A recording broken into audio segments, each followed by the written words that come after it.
Salam alaikum rahmatullah wa barakatuh. J'espère que vous allez bien, mes chers frères et sœurs, et l'ensemble de l'humanité, Inch'Allah. Amin, alhamdulillah, rabbil alamin. Je vous souhaite la bonne apprentissage du Coran, que ça soit dans votre langue maternelle ou en arabe, parce que nous avons perdu beaucoup trop de temps. Oui, le temps appartient à Allah.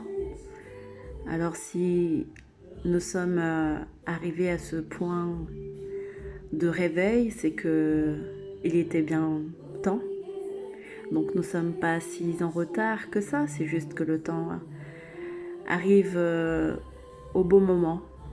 Et il est temps de se dire les choses avec amour et discernement, des choses difficiles à entendre, difficiles à comprendre, difficiles à digérer, mais tout n'est que une question de gérer. Comment gérer les événements et comment gérer les situations, les émotions, quand on n'a pas toutes les clés en main et quand on n'a pas non plus le soutien dans le chemin. Par contre, ce qui est important de savoir tout au long de notre cheminement, c'est que Allah nous suffit et il est notre seul secoureur de toute manière, quels que soient les obstacles et les aides et les soutiens physiques apportés par les uns et les autres. Il n'y a qu'Allah de toute manière qui décide sur notre chemin de tout ce qui pourrait nous arriver de bien et de tout ce qui nous arrive de mal, soit par une volonté destinée ou soit par ce que nos mains ont permise et ce que nos mains ont créé. Et c'est la raison pour laquelle le mois Rajab est un mois de travail sur soi-même, tout comme le mois Shaban, je crois que ça s'appelle comme ça, et tout comme le mois de Ramadan, un mois très sacré. Tous ces mois-là sont des mois sacrés où il convient de travailler son nafs, son rapport et sa relation avec Allah, le très grand. Et vous pouvez donc aider ceux qui en ont besoin, ceux qui en veulent, ceux qui souhaitent, et ne pas forcer. Alors j'entends beaucoup de gens dire tu devrais faire ci, tu devrais faire ça, fais ci, fais ça. Vous savez, là sur le YouTube, on peut dire oui, faites ci, faites ça, je vous conseille de faire ci, je vous conseille de faire ça, mais on n'est pas derrière vous pour vous inciter, vous forcer, vous prendre la main, ou faire le travail à votre place. Ça c'est... On ne sait que des paroles, mais des paroles qui peuvent aider dans le cœur, qui peuvent aider dans le soutien de tous les jours, le soutien moral, et c'est important. Et même si c'est vrai que nous avons tendance à dire que le YouTube c'est pas bien, que l'internet c'est mal, oui c'est vrai, c'est pas bien, il y a beaucoup de choses qui rentrent en compte et qui sont un peu égoïstes et tout, la pénurie en eau, hein, que les objets, les smartphones, comment on les fabrique, ce sont des enfants qui vont sous terre, qui sont mal payés, qui en risquent pour leur vie, etc. Enfin, tout le système qui est mis en place derrière, c'est à force marché et à force inégalitaire, et injuste, inéquitable, au détriment d'autres. Et ça, c'est malsain, bien entendu, on comprend. Mais en soi, le système d'information, de partage d'informations, c'est un système qui peut être bénéfique, d'autant plus que si on on éduque et qu'on propage la parole d'Allah, c'est quelque chose de bénéfique. Mais à la base, le procédé, toute l'invention qu'il y a autour de ce système est malsain. Et ça, il convient quand même de se l'avouer et de trouver des solutions avec notre Rab, avec notre Seigneur. Comment on peut toujours continuer à partager nos informations, à les partager pour que d'autres en bénéficient et pour qu'on puisse augmenter notre savoir, peut-être d'une autre manière. Est-ce qu'on est prêt à accepter cette autre manière? Je ne sais pas. Parce qu'il y a d'autres façons qui est profitable pour tous et qui ne coûte pas un sou et qui n'est pas un système inégalitaire. C'est tout simplement la télépathie ou encore la rencontre avec la nature. On va directement sur place, sur le terrain. Et comme c'était déjà à l'époque de toutes les anciennes civilisations, Allah, notre Rab, notre éducateur, nous enseigne par la vision, nous enseigne par le chant, nous enseigne par la nature, par le symbolisme avec les animaux, beaucoup de choses et qui ne nécessitent pas autant d'inégalités et d'argent colossaux. Mais est-ce qu'on est prêt à rester dans cette intimité et dans cette géographie locale, localisée? Est-ce qu'on est prêt à accepter au fin fond de nous-mêmes que ce dont on a besoin n'est que juste là, à côté, tout près de nous, tout près de chez nous, chez notre voisin, chez notre partenaire, chez nos enfants, chez nos parents, chez notre paysan du coin, chez notre marchand, chez notre boulangère du coin, chez notre potager du coin? Est-ce qu'on est prêt à accepter que l'éducation que notre Rab a pour nous est juste une éducation à faciliter et au plus proche de notre vie et qu'elle n'est pas à l'autre bout de la planète, sauf si bien sûr Allah nous aide à aller naviguer et nous demande de le faire. Ça c'est autre chose. Mais en soi, ça c'est réservé, on va dire, aux élites, aux élus, on va dire ça, aux plus grands élus comme Zulkarnain, paix sur lui, qui a eu cette opportunité et ce talent de parcourir le monde entier. Et il n'y avait pas besoin de Wi-Fi, il n'y avait pas besoin d'Internet, et il a fait de lui-même en se déplaçant. Donc c'est un explorateur qui allait, au nom d'Allah, aider les autres peuples qui avaient besoin d'aide. Et ce que je voulais donc vous dire, c'est que on n'a pas à forcer les gens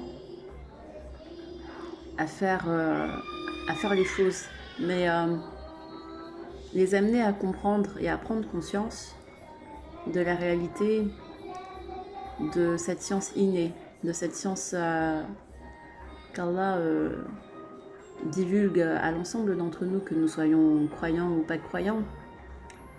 Mais il y a des personnes qui sont plus connectées que d'autres, ça c'est sûr.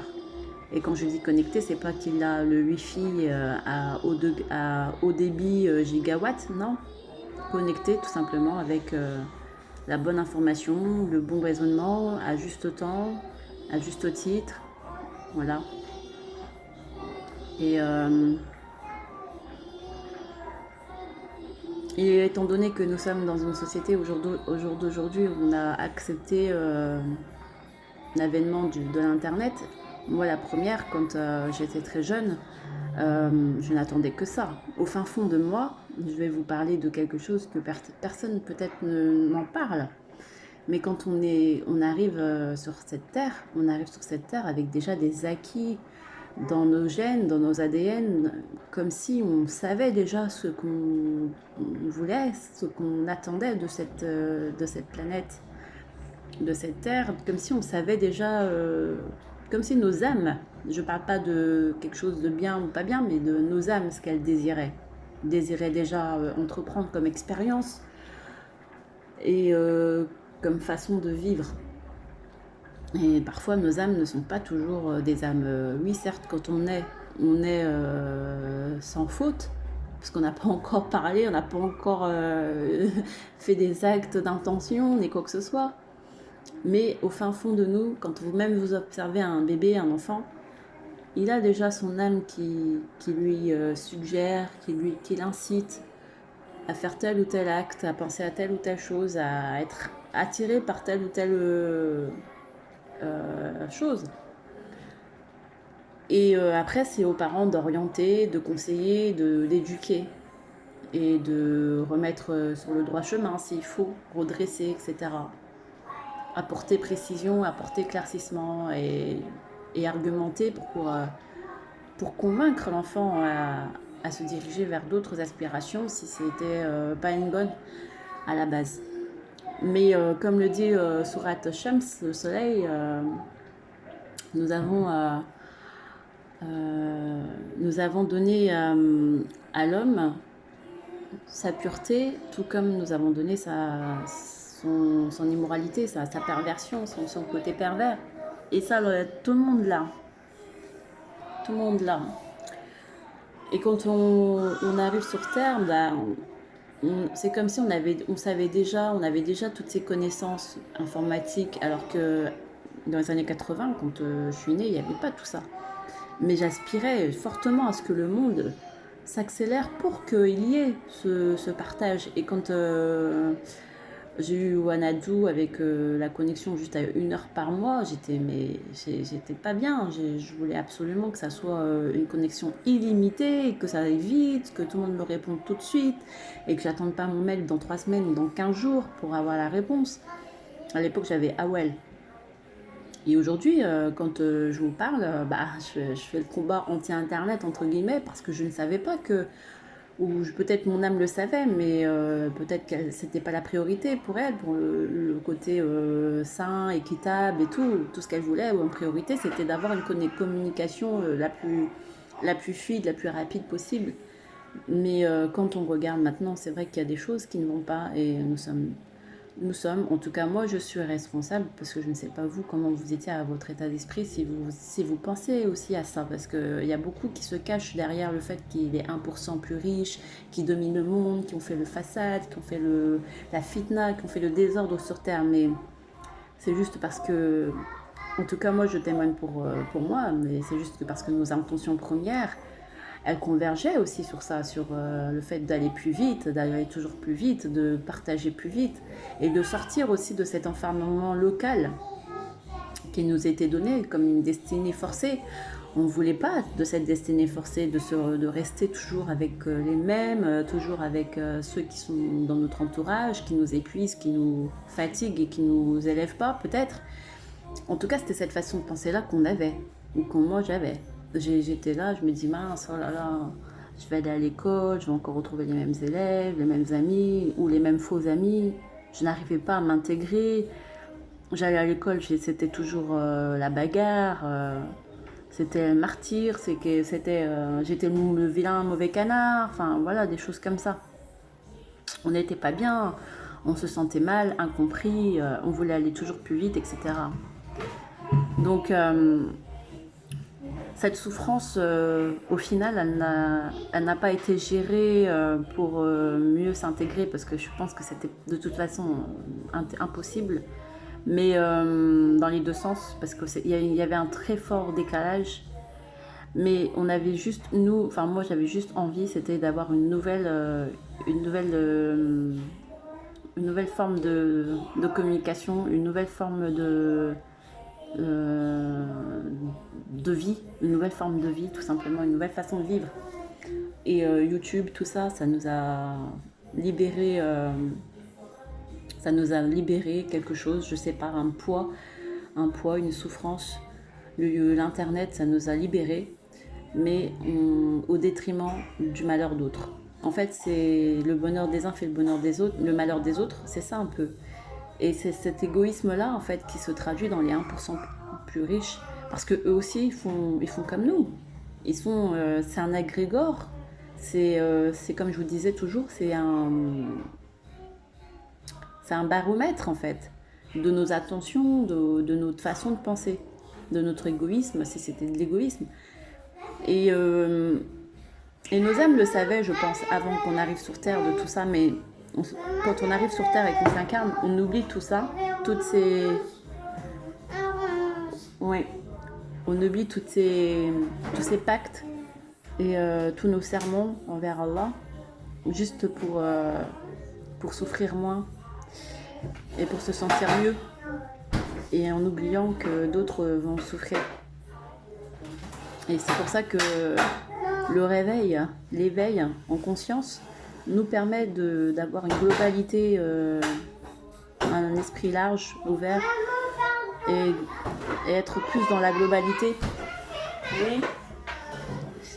de nos échanges, et de laisser le temps au temps pour que chacun puisse parcourir sa mission de vie.